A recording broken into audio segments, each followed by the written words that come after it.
Seja bem-vinda, bem-vindo ao canal Tramas Sociais, um podcast que é criado por uma assistente social que traz falas sobre sociedade, política e território. Hoje, lançando o 14º episódio, a gente vai falar sobre o serviço social e a criminalidade.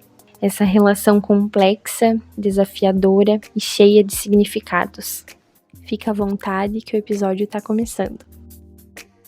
Quando a gente fala de criminalidade, parece que a gente já vem com uma sentença pronta.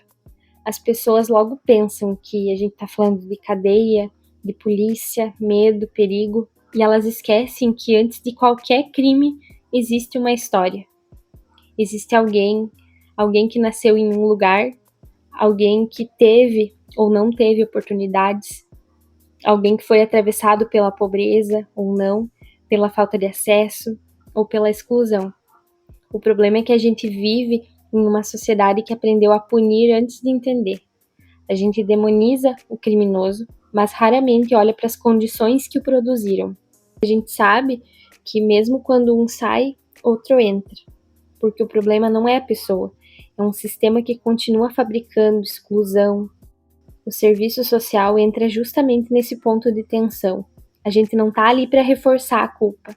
A gente tá ali para lembrar que ninguém merece ser bandido, que ninguém escolhe o crime como um projeto de vida. E que prevenir a criminalidade não é colocar mais viatura na rua, é garantir mais escola, mais emprego, é garantir comida no prato, um teto, atendimento de saúde digno, é garantir a escola. A verdadeira prevenção está nas políticas públicas, e é nelas que mora a ideia de justiça social. Mas o Estado muitas vezes prefere o caminho mais fácil, o da punição. Ele é rápido, ele é visível e dá aquela falsa sensação de ordem. No entanto, substitui o cuidado e o ciclo não quebra. Porque o cárcere, como diz quem já passou por dentro dele, não recupera ninguém, ele apenas isola. E vale lembrar que essa pessoa, a maioria delas, retorna para a sociedade em algum momento. E aí entra outra parte importante da nossa reflexão. O que é ressocializar?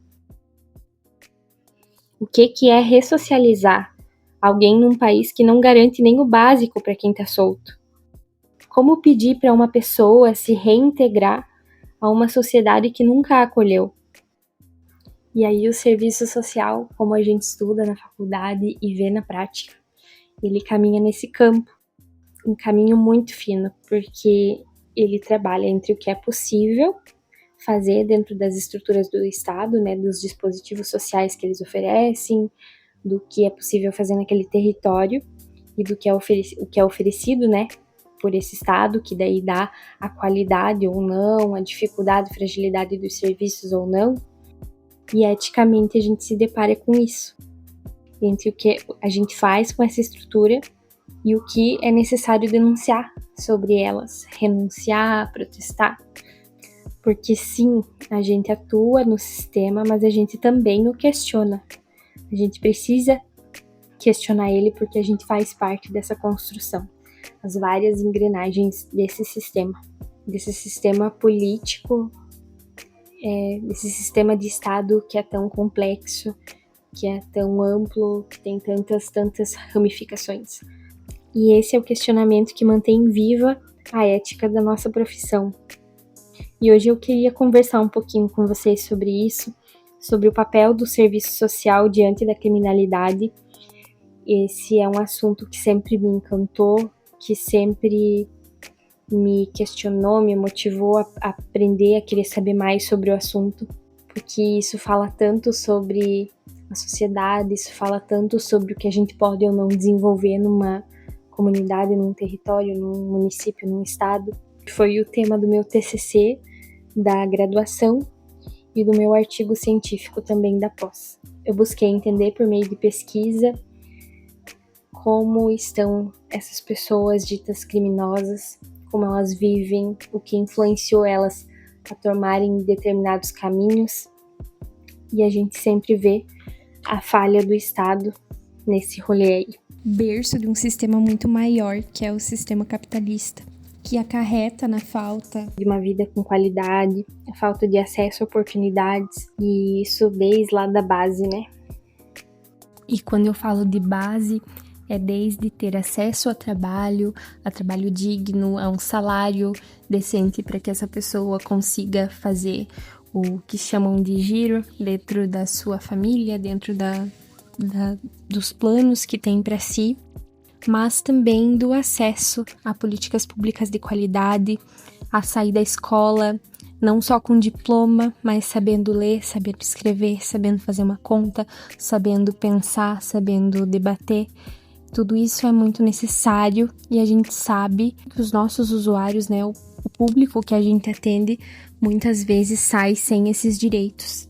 Até muitas vezes sem direito a um atendimento da situação que vivencia de uma forma que realmente tenha efetividade. E, claro, vale salientar que tudo que eu tô falando aqui é em relação ao povo brasileiro, o povo que mora no Brasil, independente de ser estrangeiro, mas a realidade de contextos aqui, de países subdesenvolvidos.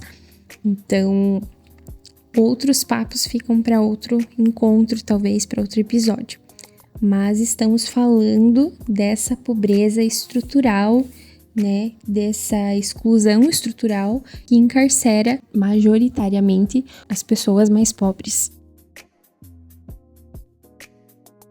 E eu não vejo nenhum outro tema mais serviço social do que esse. Eu quero falar um pouco com vocês sobre o papel do serviço social na criminalidade. Para pensar na justiça de verdade, a gente precisa ir para além das grades, para além da culpa, para além do castigo. É sobre a urgência também da gente lutar por políticas que previnam o crime antes que ele aconteça, e não apenas punir depois. Porque no fundo o que a gente quer não é mais prisões, é menos motivos para alguém estar nelas. É mais direto, mais oportunidade, mais humanidade, e isso sim é falar de prevenção. A gente sabe que o crime no Brasil ele tem cor, ele tem classe, ele tem território, a seletividade penal é real, o sistema sabe exatamente quem ele quer punir. O jovem negro, periférico, desempregado, com pouca escolaridade, a mulher pobre que para alimentar os filhos acabou se envolvendo com tráfico, é a família que mora lá na beira do rio, que não tem endereço fixo. A criminalidade, muitas vezes, é o nome que o Estado dá para a miséria quando não quer assumir que falhou. E enquanto isso, quem tem dinheiro, poder, sobrenome, raramente é visto como criminoso, apesar de ser o que mais tira vantagem disso tudo, os que mais lucram com esse crime.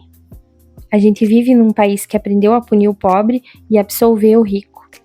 E esse é o primeiro ponto que o serviço social precisa continuar denunciando. Quando a gente fala em prevenção, parece uma palavra bonita, neutra, mas o que é de fato prevenir? Porque prevenção é política pública que funciona. É escola em tempo integral, é assistência social fortalecida, é território com acesso, é CRAS que chega antes da polícia, é SUS presente, é o direito de todos à cidade, à cultura, a lazer. Tudo isso é prevenção. Tudo isso é dizer você faz parte. O contrário disso é o abandono. E o abandono também é uma forma de violência. Uma violência lenta, invisível, que vai expulsando as pessoas dos espaços de direito, até que reste apenas o crime como uma possibilidade de sobrevivência. E depois que o Estado abandona, ele volta armado. Ele volta com a polícia, com a repressão, com o discurso moralista de que bandido bom é bandido morto. E o serviço social precisa se posicionar, porque não existe neutralidade quando vidas estão sendo descartadas. O nosso compromisso ético é com a vida, é com a dignidade, é com a reconstrução do humano. Mas essa reconstrução não é fácil. Dentro do sistema prisional, o trabalho do serviço social é um ato de resistência. A estrutura não foi feita para recuperar ninguém, ela foi feita para controlar. O cárcere é o símbolo máximo da punição travestida de justiça. Ele é o espaço que promete ressocializar, mas nega a própria condição do sujeito. O assistente social ali é quem insiste em ver a pessoa por trás do número, o ser humano por trás do crime. É quem tenta criar pontes entre o preso e a família, entre o Estado e entre o direito, entre o erro e a possibilidade de recomeçar. Mas também é quem sabe que o recomeço não depende só da vontade pessoal. Depende de oportunidades concretas, de políticas públicas que acolham, de uma sociedade disposta a oferecer uma segunda chance. E a nossa premissa é dar esse direito. O resultado, as escolhas que forem tomadas com isso não nos dizem respeito, porque na prática o que a gente vê é um ciclo de exclusão permanente. A pessoa cumpre a pena, sai, mas continua presa. Presa ao estigma, ao preconceito, à falta de emprego, à ausência de políticas, a muito julgamento. E depois dizem que voltou para o crime porque quis. Mas será que teve escolha? A verdade é que a sociedade gosta da ideia de castigo. Ela se alimenta pela sensação de vingança e a mídia reforça isso todos os dias, transformando a dor em espetáculo. Mas punir não é o mesmo que fazer justiça. A punição apenas adia o problema e o transfere de lugar. E se a gente quer uma sociedade menos violenta, a gente precisa começar reconhecendo as violências que o próprio sistema produz. A justiça social começa quando o Estado deixa de ser punitivo e passa a ser protetor. E o serviço social tá aí no meio disso tudo, né? Tentando costurar coisas que até o sistema muitas vezes rasga. A gente tá buscando humanizar onde a lógica é desumanizar. Mas a gente segue acreditando que o cuidado transforma vidas, transforma bairros, transforma território, transforma a sociedade, transforma o Estado.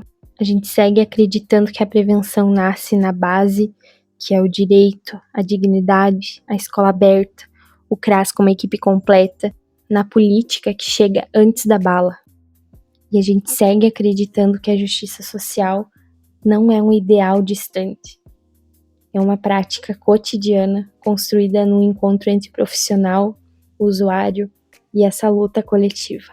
E se existe uma coisa que o serviço social ensina pra gente, é que ninguém se transforma sozinho. Nem a pessoa que está em conflito com a lei e nem a sociedade que a condena. A transformação, ela é coletiva. E ela só acontece quando a gente muda o olhar. E essa, amigas e amigos, é uma luta longa, mas ela é nossa. Enquanto houver injustiça, desigualdade, exclusão, o serviço social tem que estar lá, lembrando ao mundo que a justiça não é vingança, que segurança não é repressão e que o direito à vida vem antes de qualquer sentença. Esse foi mais um episódio do Tramas Sociais. Espero você no nosso próximo encontro. Eu tenho certeza que a gente se vê muito nessas falas que eu trouxe. Que isso sirva como uma acolhida pra gente, né? Que a gente lembre que somos humanos em um sistema, que tudo não depende também só de nós, mas que a gente também busque refletir sobre os nossos diálogos, sobre as falas que a gente faz, sobre os espaços que a gente ocupa, porque apenas silenciar não é a solução também. A gente precisa se posicionar para ter pequenas mudanças e da forma que nós sabemos muito bem como fazer, né? A gente sabe avaliar o tempo de falar, o tempo de calar, mas lembrando sempre que a gente tem um compromisso ético, que a nossa profissão é algo muito, muito, muito relevante para a sociedade. E que se a gente tá ali naquele espaço é porque foi vista uma necessidade, porque foi criada uma política para ter você como profissional, com todo o teu conhecimento, com toda a tua expertise. Novamente agradeço por você ter ficado até aqui e nos vemos no próximo episódio. Esse debate, claro, tem muitas outras correntes, né? Existe esse trabalho de prevenção que acontece enquanto esse punitivo também está acontecendo, né? Mas precisa ter esse esforço para algumas mudanças, pra gente não pensar que a única solução é apenas prender, é apenas matar bandido pobre, porque não resolve. Espero vocês no próximo episódio, pra gente conversar sobre outros temas ou ampliar esse talvez. E é isso. Muito obrigada e até a próxima.